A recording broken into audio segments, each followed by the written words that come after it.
Sri Sai Sarvajanaya Namaha.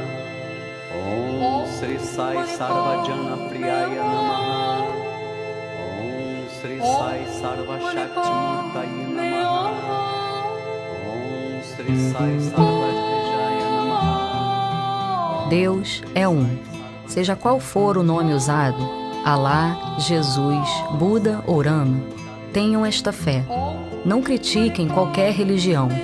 Do mesmo modo que vocês prezam sua fé, vocês devem compreender que os outros têm, igualmente, o direito de prezar a deles.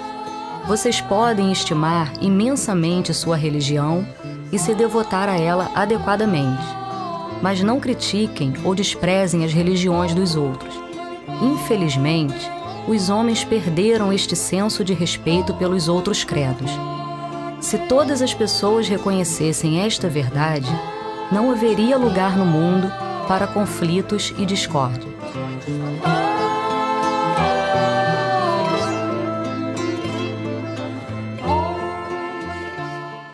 O que é ser budista no dia a dia? Ser budista no dia a dia é entender que o budismo, mais que tudo, é uma prática. Uma prática em que você tem que considerar a questão ética na sua relação com todos os seres humanos e com todos os seres animais e com toda a natureza. Isso compreende que a gente deve estar atento para não fazer o mal. A gente não deve causar sofrimento, a gente não deve matar, a gente não deve ser violento com as pessoas e com os animais e com a natureza. A gente deve estar atento à nossa palavra para não a usarmos de forma inadequada, para não sermos grosseiros através das palavras, para sermos gentis através das palavras, porque não adianta dizer uma verdade de forma rude, não é? Então é melhor que você diga uma verdade de forma gentil e amável, no momento adequado. Você não deve usar drogas que prejudiquem o seu nível de consciência, o seu estabelecimento na consciência. Você não deve praticar atos sexuais errôneos. Você não deve tomar aquilo que não é seu. Então esses preceitos são preceitos básicos no budismo. Ser católico no dia a dia é assumir o amor como condição fundamental da vida, já que nós acreditamos que Deus é fundamentalmente amor, um amor que se revela em Jesus, que é o Filho, que veio anunciar o reino de Deus, e esse reino não é um lugar geográfico, físico, mas é a vivência da solidariedade, da fraternidade, do perdão. E isso Jesus não só falou, mas viveu, praticou, testemunhou. Ele, por causa desse anúncio, foi levado à morte de cruz e enviou, junto com o Pai, o Espírito Santo para conduzir a igreja, aqueles que quiseram seguir os seus ensinamentos. Então todo católico, ele está bem ligado a esse mistério da Santíssima Trindade, de um Pai que envia o Filho, que dá sua vida para a nossa salvação e que envia esse Espírito Santo que nos guia, que nos ilumina, que nos inspira, que nos estimula. E acolher esse mistério da Trindade Santa, de um Deus que é comunhão, de um Deus que não é solitário, mas é solidário, de um Deus que é unidade ao mesmo tempo, nos leva a viver esse amor.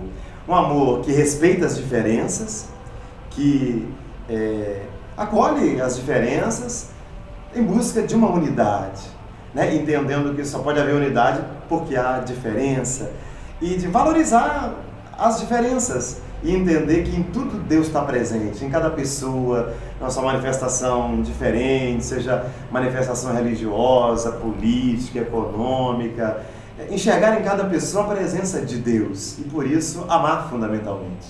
A doutrina espírita tem um lema, um fio de prumo, né? Fora da caridade não há salvação.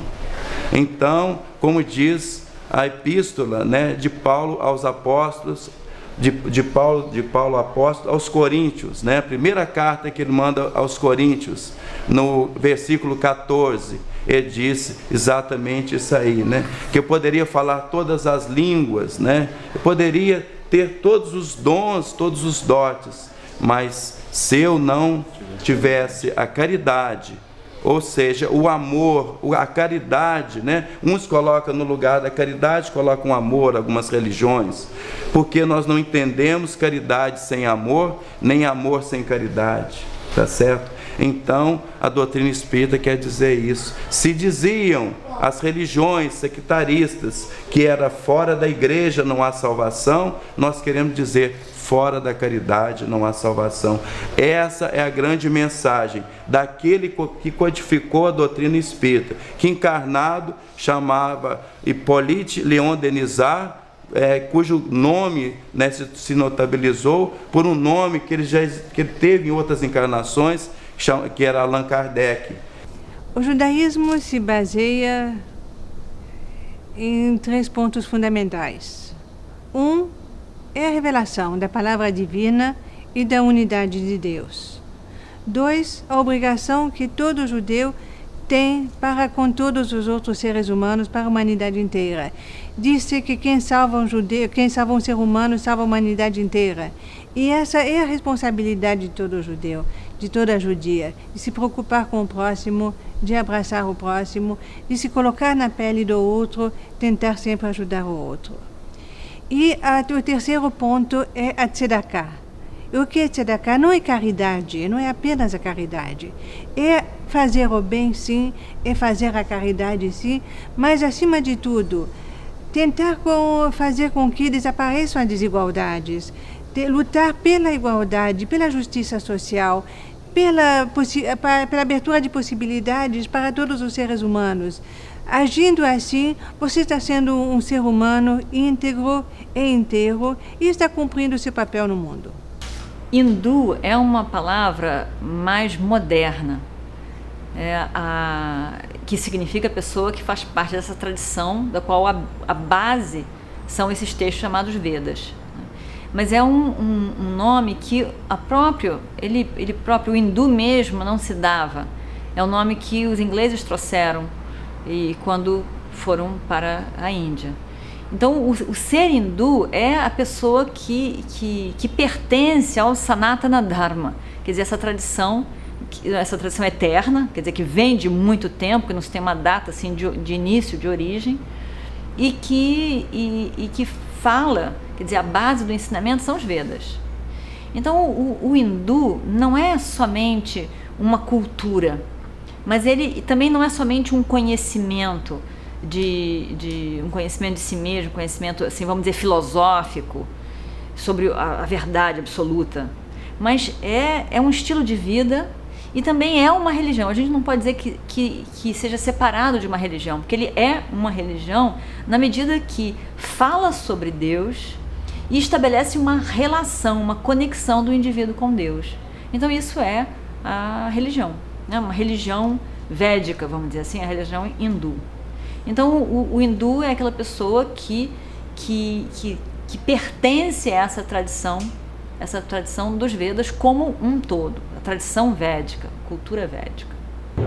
Como todas as grandes religiões, o islamismo tem um mensageiro que foi Muhammad e tem um livro sagrado que é o Alcorão. Nesse livro sagrado a gente encontra as revelações que o arcanjo Gabriel fez para Muhammad. Eu vou contar rapidamente a história de Muhammad, como é que foi. Era uma pessoa analfabeta que, aos 40 anos, dormindo, começou a receber revelações do arcanjo, que falava para ele assim: recite, recite. E a revelação era que existia apenas um só Deus. Para situar a época que surgiu o islamismo, 570, né, depois de Cristo, mais ou menos, existia naquela região da Arábia muitas tribos ainda primitivas que, inclusive, ainda praticavam sacrifícios humanos e eram muito rivais entre elas, competiam muito. Então, nessa época, surge essa mensagem que há apenas um Deus único. Então, basicamente, a mensagem islâmica é da unicidade de Deus, né?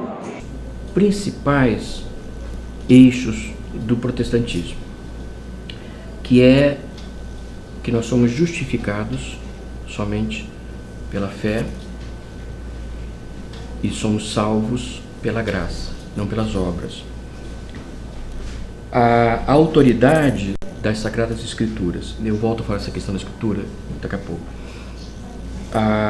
O sacerdócio universal de todos os crentes, então não é algo que só um sacerdote pudesse oficiar.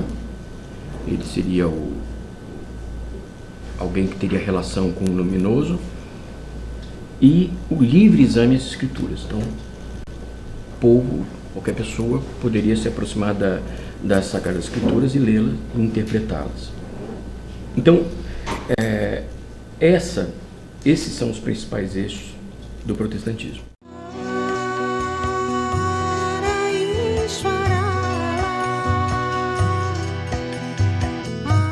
O que é importante hoje não é a fé particular que alguém professa, seja um cristão, um budista, um muçulmano ou um hindu. A questão genuína é até que ponto ele é um verdadeiro ser humano. Desenvolva, portanto, suas qualidades humanas. O que constitui a humanidade? É somente a boa conduta. Todas as fés têm enfatizado um fator comum, de que existe somente um Deus, e a verdade é sua forma. Não existem diferenças entre hindus, muçulmanos e cristãos neste conceito básico. Todas as religiões, todas as escrituras, todos os ensinamentos espirituais apontam somente uma verdade, a unidade da divindade. Em vez de compreenderem isto, os homens estão perdidos em caminhos errados. Ser universalista é não ter partidos. Pertencer a uma religião, ou serve-se, mas compreenda a religião dos outros. É uma só religião. E cada povo, cada cultura entende de maneira diferente porque entende na superfície. Na profundidade o mar é um só. Na superfície são muitas ondas. E não tem faltado religiosos radicais que têm se transformado em onda de perturbação para a humanidade. Como que o budismo encara a relação cotidiana com pessoas de outras religiões? Nesse sentido, a relação dos budistas, do modo geral, com todas as religiões é muito tranquila, né? Respeita-se, entende que todas as religiões, né, buscam a mesma coisa, né? Isso não é só o budismo que quer buscar a felicidade dos seres humanos, de modo algum, né? Todas as religiões estão voltadas para isso, né? A gente entende que a religião, né, é a grande força que conseguiu, né, e que trouxe para os seres humanos, né, um freio em relação à sua violência, né, à sua voracidade de dominação, e é a única força capaz de paralisar isso, né?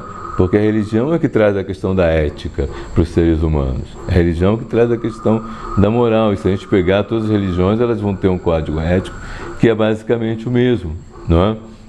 Então, assim, nesse sentido, o budismo tem, e os budistas procuram ter o maior respeito por todas as práticas religiosas. Sanjaya uvacha tam tatha kripaya vishtam Ashrupurna kulekshanam vishidantamidam vakyam uvacha madhusudanaha Shri Bhagavan uvacha. Em termos do hindu mesmo, se relacionando com pessoa de qualquer religião que seja, isso não cria realmente um conflito por esse fato de que a visão de Deus do hindu é uma visão muito ampla, não é restrita a uma forma. Então, a convivência, no geral, o próprio hindu, por ter essa visão bem ampla de Deus, e ao mesmo tempo por não ser uma religião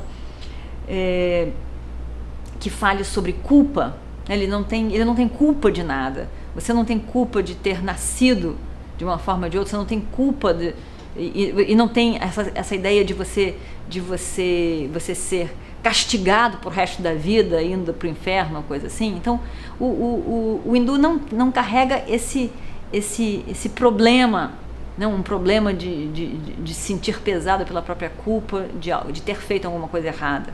O certo e errado é alguma coisa que é fácil de se lidar. Porque eu errei agora, eu tenho como consertar. Né? Se for nessa vida, vai ser para outra. Então, no geral, ele tem uma capacidade assim de lidar com as outras pessoas das outras religiões de uma forma bastante ampla. Até porque existe, ao contrário da culpa, existe uma sensação dentro do hinduísmo, dos Vedas, de gratidão.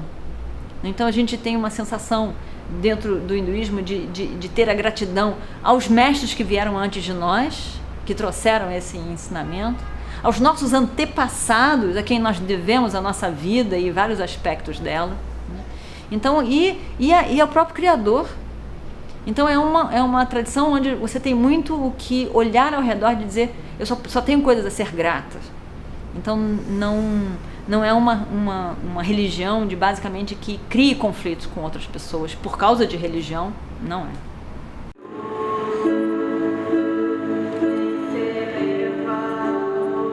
Na Igreja Católica nós chamamos de ecumenismo, um movimento assim de respeito à religião do outro, mas um respeito que deve me levar a viver aquilo que é comum a nós, ou seja, aquilo que nos divide não deve impedir aquilo que nos une.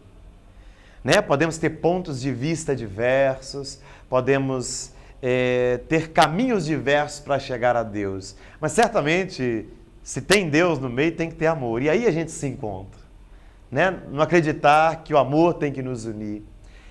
E o caminho do ecumenismo é esse. Vamos deixar de lado aquilo que nos separa, mas vamos viver aquilo que nos une. E o que é que nos une? O sonho por uma sociedade melhor nos une, o desejo de que todos tenham vida nos une, o socorro ao pobre nos une, a compaixão com o doente nos une, a solidariedade com os fracos nos une, a solidariedade com uma criança abandonada nos une.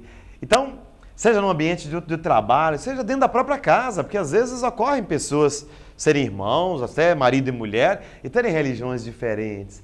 É aquele respeito pela escolha do outro. Cada pessoa nesse mundo tem liberdade e tem que usar a sua liberdade e ser respeitada nessa liberdade. Com o outro eu posso partilhar a minha fé, com o outro eu posso comungar dos ideais. Agora, certamente Deus não quer ninguém brigando por causa de religião, e certamente religião não é para ninguém ofender o outro, e muito menos para causar divisão, é para a gente se unir.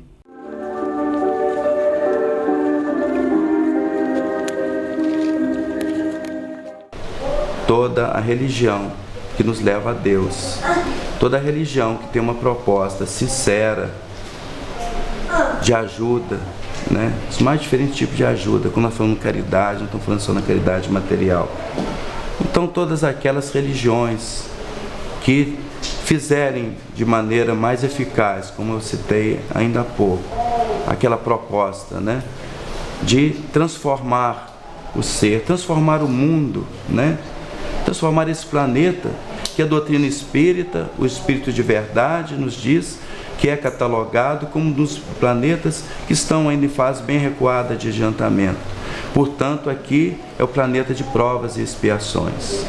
E se nós trabalharmos um pouco mais esse lado egoístico, esse lado vaidoso, esse lado orgulhoso, nós vamos ter condição de não ter mais o sectarismo e ver em cada religião o que ela tem de interessante, de bom, a essência dela.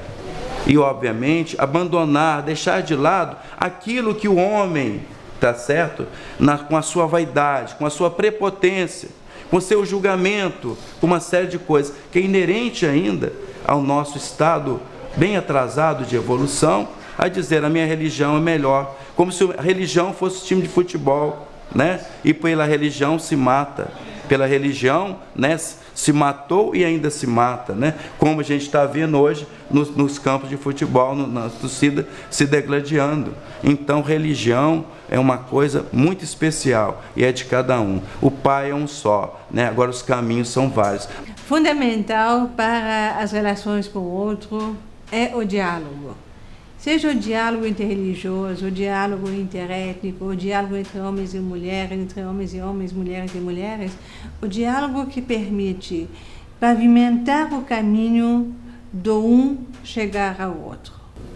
Então, nesse sentido, a mensagem do protestantismo basicamente é essa, que as pessoas devem buscar a salvação. as ênfases vão variar um pouco. Então você vai ficar sempre buscando a sua salvação, você vai buscar a salvação do próximo. E aqui é um ponto que vocês exatamente gostariam de evitar, né? A partir do que vocês estão procurando. Que na medida que há uma possibilidade, que quando eu vou buscar a salvação do próximo, eu passo a não respeitar a religiosidade já presente desse próximo. Então eu começo a trabalhar destruindo aquilo que ele crê, ela crê, porque o que eu estou levando agora é o que vale. E o que ele tem presente, o que ela tem presente, não serve. É errado.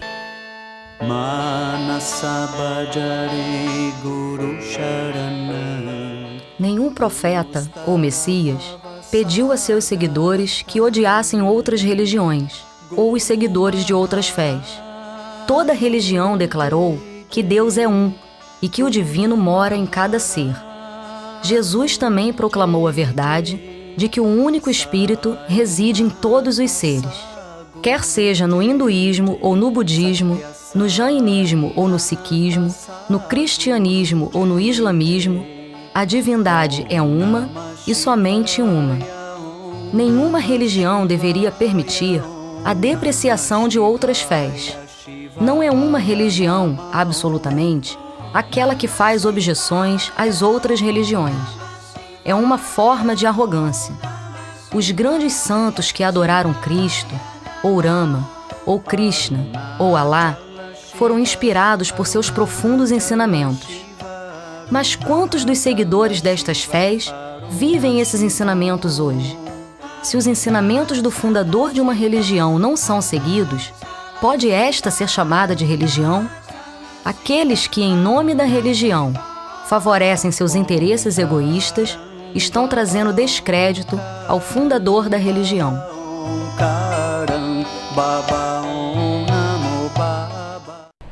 Qual a importância da devoção no seu caminho espiritual?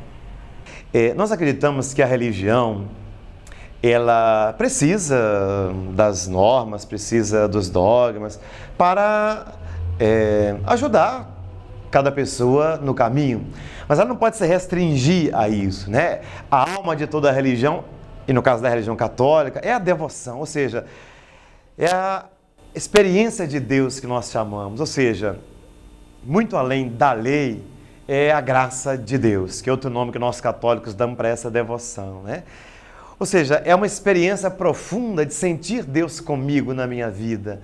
Não um Deus que está nas nuvens, não um Deus que está afastado de mim, ou que é acessível apenas a algumas pessoas iniciadas, mas um Deus que está ao alcance de toda pessoa, bastando para isso que ela tenha coração aberto, que ela queira amar e que ela queira acolher os outros. Há um texto na Bíblia, é do Evangelho de Mateus, um dos evangelhos bíblicos, onde Mateus diz, eu estava com fome e você me deu de comer, eu estava com sede, você me deu de beber, eu estava nu, você me vestiu, eu estava doente, você me acolheu, e por isso você tem a salvação, vinde fazer parte do meu reino, do meu banquete. Então, nós acreditamos que a devoção, a graça, ela me leva à caridade, ela me leva ao compromisso com o outro, ela me leva a sair de mim mesmo, rompendo o individualismo, rompendo o egoísmo, rompendo meus interesses somente, e me abre para o encontro com o outro, para a minha relação com o outro. Então a devoção, ela cria uma ascese, ela cria uma disciplina, né, do meu crescimento pessoal também, porque a experiência primeiro passa por mim como pessoa, e daí a importância da devoção, me levar a experimentar Deus. Quando eu experimento, eu quero levá-lo aos outros, né, porque eu não posso partilhar com ninguém aquilo que eu não tenho. E Deus não pode ser teoria também, não é uma ideia, não é uma filosofia, é uma pessoa com a qual eu tenho que me encontrar para ir dar o testemunho para as outras pessoas. O nosso mundo não precisa tanto de teóricos, precisa de testemunhas. E só é testemunha quem experimenta, só é testemunha quem vive, quem sente Deus na sua vida. Eu acho que tudo na nossa vida, né, se nós não fizermos com devoção, com fé, eu acho que Jesus foi muito sábio quando ele disse, se tivéssemos a fé do tamanho de um grão de mostarda, diríamos aquela montanha mova, ela se moverá.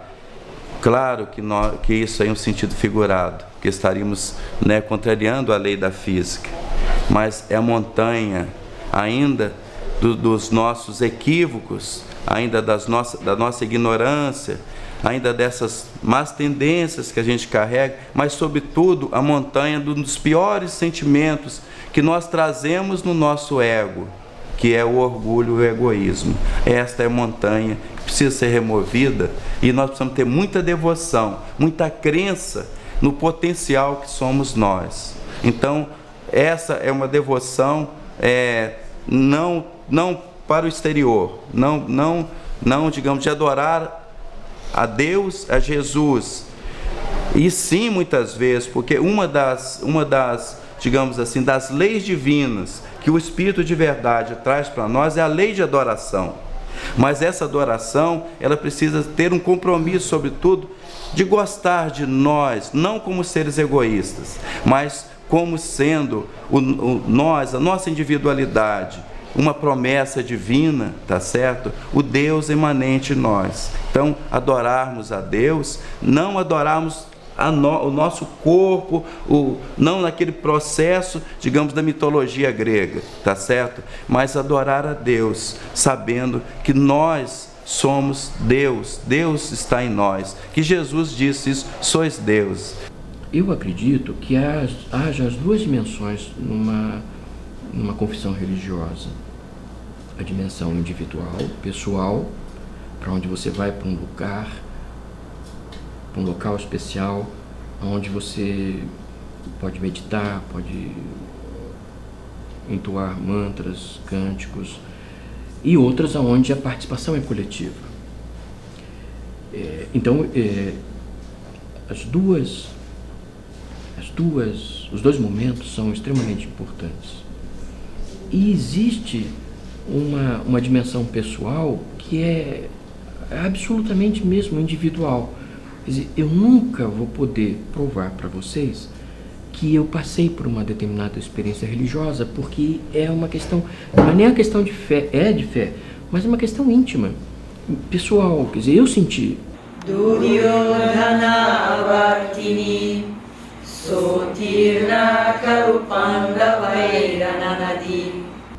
Além disso, a gente tem também o Dharma como dentro da humanidade, como um ser humano, que é respeitar todos os outros seres humanos como eu quero ser respeitado, como eu desejo ser respeitado. Então, o Dharma também significa os valores universais, porque eu sei muito bem que eu não quero que ninguém me engane, eu não quero que ninguém fale uma mentira para mim, porque eu sei que eu vou fazer papel de palhaço, eu sei que eu vou fazer um papel de bobo na frente dos outros. Eu não quero isso. Quem quer isso? Então, eu sei que eu não quero. Eu posso contar que a outra pessoa também não vai querer. Quem vai querer isso? Então, com base naquilo que é importante de valor para mim, eu posso saber também o que a outra pessoa vai querer ou não, e devo respeitá-lo na medida que eu quero ser respeitado. Então, é mais um significado de Dharma. Aquilo que me sustenta enquanto um ser humano aqui nessa sociedade, né? Nessa humanidade, nessa sociedade humana, vamos dizer assim, né? E também aquilo que me sustenta fundamentalmente é aquilo que eu sou fundamentalmente, a minha natureza absoluta, a minha natureza fundamental, além dos meus papéis que eu cumpro na sociedade. Então, a minha maior obrigação não é cumprir os papéis, e tudo isso é importante, mas minha maior obrigação é adquirir o autoconhecimento, é estabelecer o meu vínculo com o todo, que é o Criador. Esse é o maior objetivo, a maior obrigação da minha vida. O ser humano é parceiro de Deus na construção desse mundo melhor. Deus construiu o mundo, sim, fez o homem à sua imagem e semelhança, e nós, a partir daquele momento, temos a responsabilidade de fazer com que esse mundo seja melhor, não só para nós, porque hoje nós o estragamos bastante, mas principalmente para as futuras gerações. Outra coisa fundamental dentro do judaísmo é o ledor vador, de geração em geração, e passar o nosso conhecimento, o nosso saber, os princípios, a ética, às gerações vindouras. E essa palavra e essa transmissão são certamente o segredo da manutenção do judaísmo por 3.766 anos. Primeiro é a questão ética, né? Em termos de você evitar fazer o mal. a todos os seres, não só aos seres humanos, aos seres animais, mas aos vegetais, à natureza e a todos os planos de existência. Você procurar fazer o bem através do desenvolvimento da cultura mental, não é? Através do desenvolvimento da consciência, não é? Praticando bhavana, que é a cultura mental, que não é só a meditação, não é? É a cultura mental. Então, através dessa prática, você vai estar desenvolvendo o bem.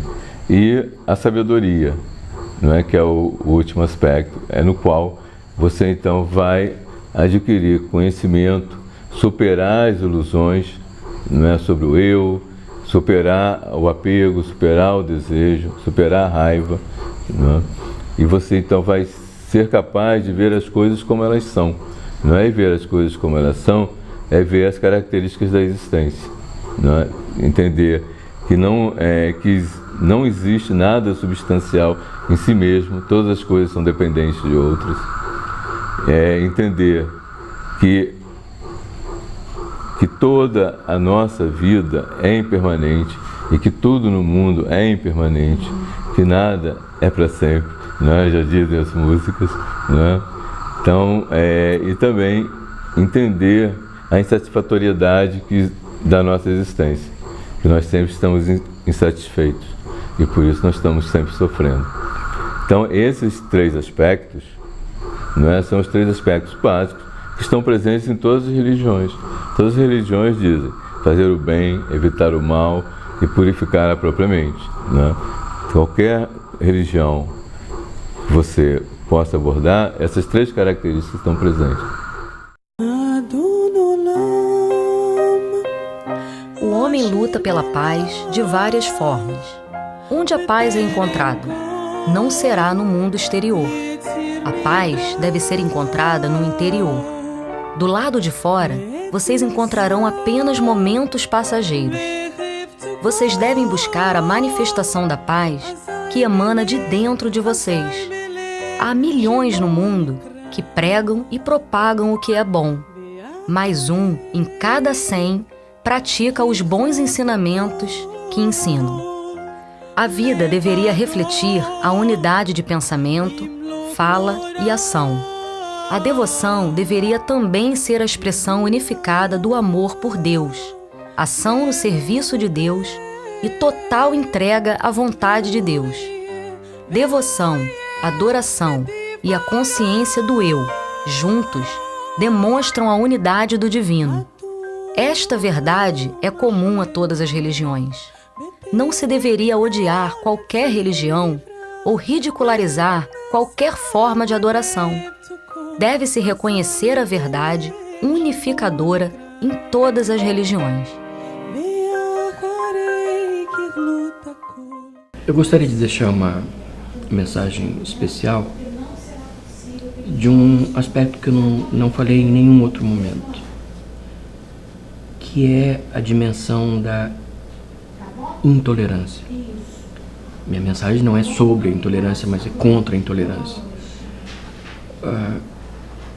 O que mais tem desunido os povos e o que mais tem contribuído para as brigas e dissensões religiosas, eu acredito que seja a intolerância, a incapacidade de conviver e pensar com as pessoas que pensam e agem diferentemente, se comportam diferentemente de nós. A mensagem do Evangelho de Cristo é de paz à humanidade, de que as pessoas consigam se amar independentemente de gênero, etnia, credo, confessional e classe social. Mais do que a religiosidade institucional, a dimensão do amor é a única que pode fazer com que as pessoas um dia superem os abismos e os desentendimentos que acontecem entre a humanidade. O povo judeu é conhecido como o povo do livro.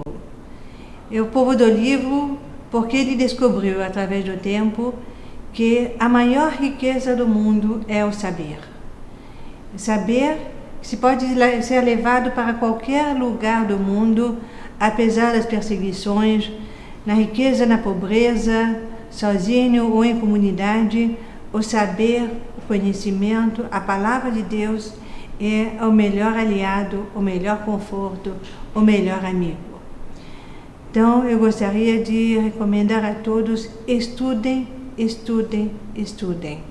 Leiam, leiam, leiam. Através dos livros, descobrimos um mundo que nunca poderíamos pensar existir.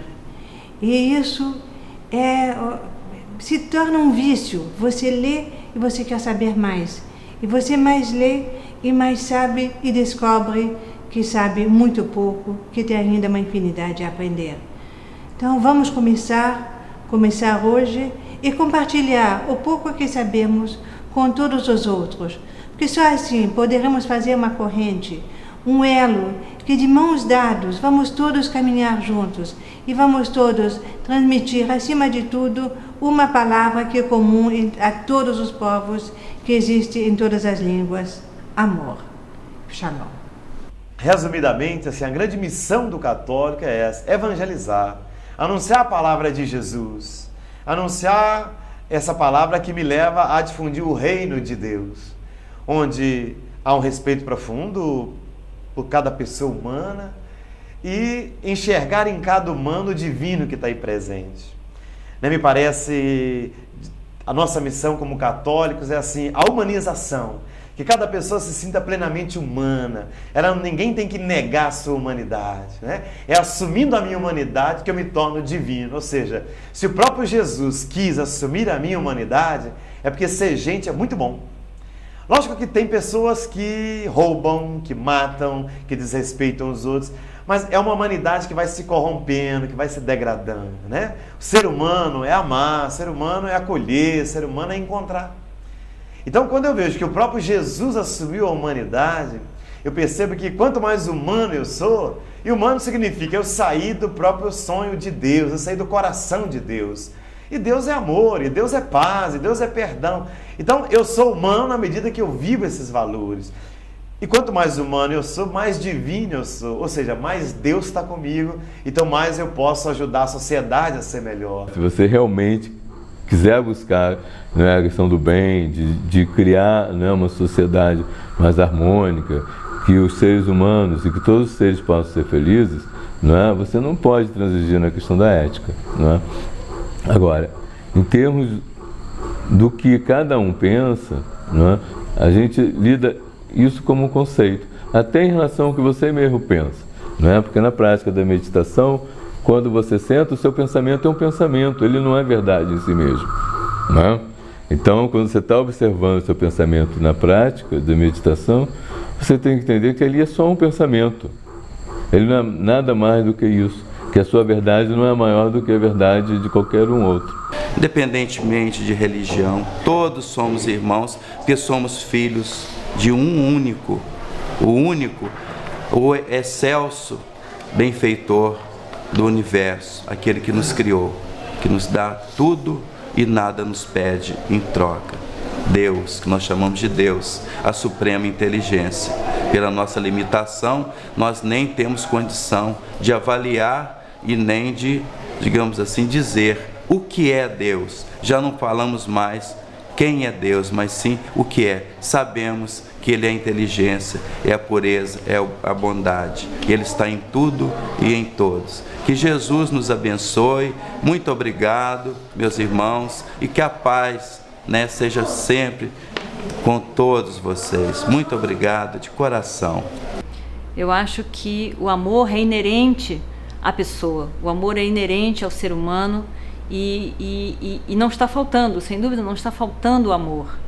Mas muitas vezes o ser humano se fecha muito nas suas visões pessoais, se fecha muito em conceitos que acham que são a única verdade e não consegue abrir a sua mente, o seu coração para outras pessoas que pensam de uma outra maneira e ver que dentro do universo a dualidade é um fato.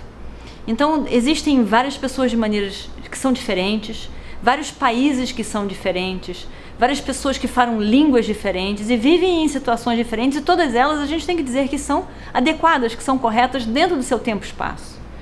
Então a capacidade da gente apreciar melhor essa dualidade, que faz uma beleza na criação, que faz a diferença pela própria multiplicidade do universo, e ao mesmo tempo, e devido a isso, a gente poder ver que toda a expressão humana é adequada e abrir o coração para essas várias expressões, respeitando as diferenças, mas vendo que a verdade fundamental é uma única e que nós podemos respeitar, devemos respeitar as pessoas na sua expressão da sua visão pessoal dessa verdade, mas ao mesmo tempo respeitar essas diferenças, apreciar que existem diferenças, respeitá-las ao mesmo tempo, para que a gente possa viver em mais harmonia e não mais amor, mas mais compreensão, mais capacidade de acomodar as pessoas. À medida que a gente consegue acomodar melhor as diferenças e as pessoas, sem dúvida alguma, esse amor que é inerente, que é natural do ser humano, vai conseguir se expressar para toda a humanidade, para todas as pessoas. E eu gostaria de finalizar com uma frase muito mal conhecida do Alcorão, que fala desse universalismo que o Baba tanto nos ensina, e que, na verdade, todos que se aproximam do Baba são tocados pela mensagem da abertura, da humanidade, do amor, né? Então a mensagem é a seguinte: diz o Alcorão: a Deus pertencem o Oriente e o Ocidente. Para onde quer que vos volteis, aí estará a face de Deus. Invocai Allah ou invocai El-Rahman, pois seja qual for o nome sobre o qual o invoqueis, a Ele pertencem os nomes mais belos. É uma mensagem universal do islamismo.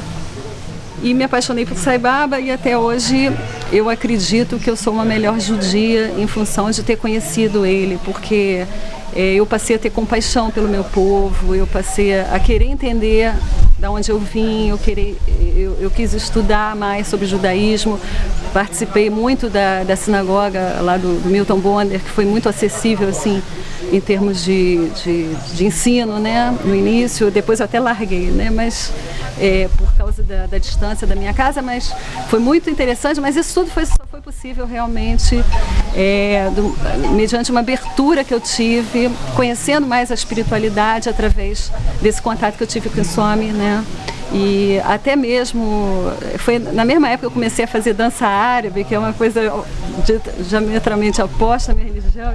Aí encontrei a Berta. Olha só, gente, encontrei a Berta na Índia. Não conhecia ela aqui do Brasil. E ela estava indo para o Líbano estudar dança do ventre, né, Berta? Você lembra? Eu falei, gente, eu quero fazer dança do ventre. Eu comecei a fazer dança do ventre, quer dizer, ali já começou uma mistura, né? E eu, assim, aprendi a amar com Sai Baba, aprendi a amar. Amo de paixão os muçulmanos, amo de paixão o meu próprio povo, amo de paixão todas as religiões. Assim, eu fico encantada com tanto amor que Swami conseguiu me ensinar e me fazer viver na prática, né? Que é uma coisa que eu jamais poderia imaginar que um dia eu fosse aprender sozinha, né? Então, eu estou muito feliz de estar aqui, podendo do lado da Berta, né? Se a gente pudesse, eu tenho certeza que a gente faria paz acontecer no mundo, né? Entre nós aqui, duas diplomatas, né? Em nome Israel e em nome do amor, né? Vou nem dizer de Sai Baba, que isso daí é como se diz, unilateral, não, é uma coisa assim para puxar sardinha, não é não. Se eu pudesse e ela pudesse, pelo amor que tem dentro da gente, que Baba nos ensinou a ter, a gente faria paz no mundo, e a gente torce por isso. E você visitaria o Líbano e eu visitaria Israel. Nossa, se me deixasse, é só me dar passagem e passaporte.